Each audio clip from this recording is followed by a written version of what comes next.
Iran is launching wave after wave of missile and drone attacks and openly mocking the United States while doing it.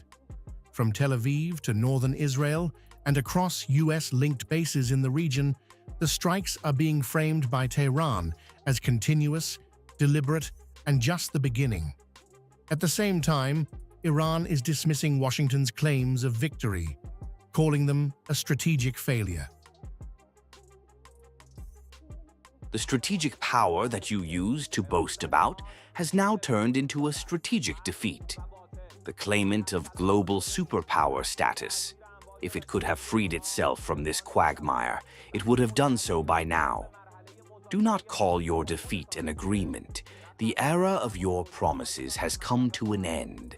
Today in the world there are two fronts, truth and falsehood, and every truth-seeking free individual is no longer convinced by the waves of your media influence.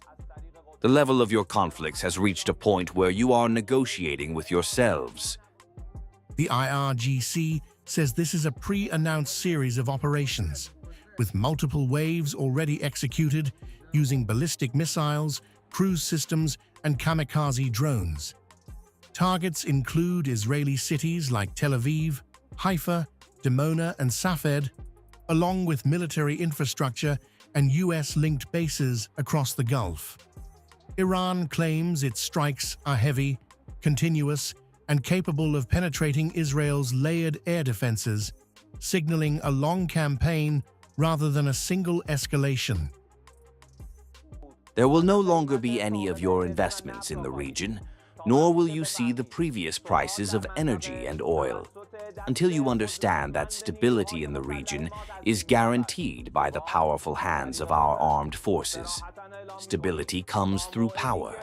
We clearly declare, until it is our will, no situation will return to its previous state.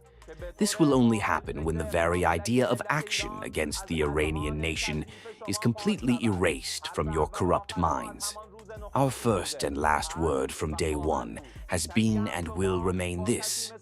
No one will reconcile with you, nor with those like you, not now and not ever. Israel is pushing back hard on these claims. The IDF says Iran attempted a much larger assault, but failed to sustain it. According to Israeli military officials, the number of missile launches dropped rapidly after Israeli strikes on launch sites and production facilities inside Iran. The Iranians plan to launch hundreds of missiles towards Israel on the first day of the operation. They fired fewer than 100 on the first day, and half that amount on the second day. We disrupted these intentions and continue to disrupt them.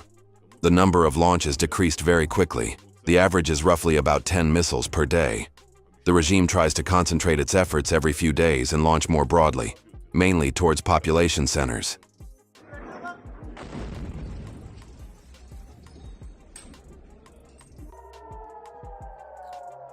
Yet despite those claims, the attacks have not stopped. Sirens continue to sound across Israeli cities, and civilians are still being killed and injured. The battlefield reflects a grinding reality where Iran continues to fire and Israel continues to intercept, but neither side has fully suppressed the other. Amid this ongoing exchange, Donald Trump is projecting a very different picture. He says Iran has effectively lost its military capabilities and leadership and is now seeking a deal with the United States. We're having, by the way, a tremendous success, as you know, in Iran. We had one in Venezuela, and now we're having one in Iran. They have no Navy left. They have no Air Force left. They have no anti-aircraft equipment left, no radar left, no leaders left. The leaders are all gone. Nobody knows who to talk to.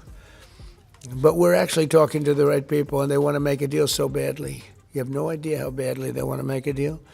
Yep. Three narratives now collide. Iran says it is escalating and in control. Israel says it is containing and degrading the threat. The United States says The war is already won, but missiles are still flying, strikes are still landing, and the region remains on edge.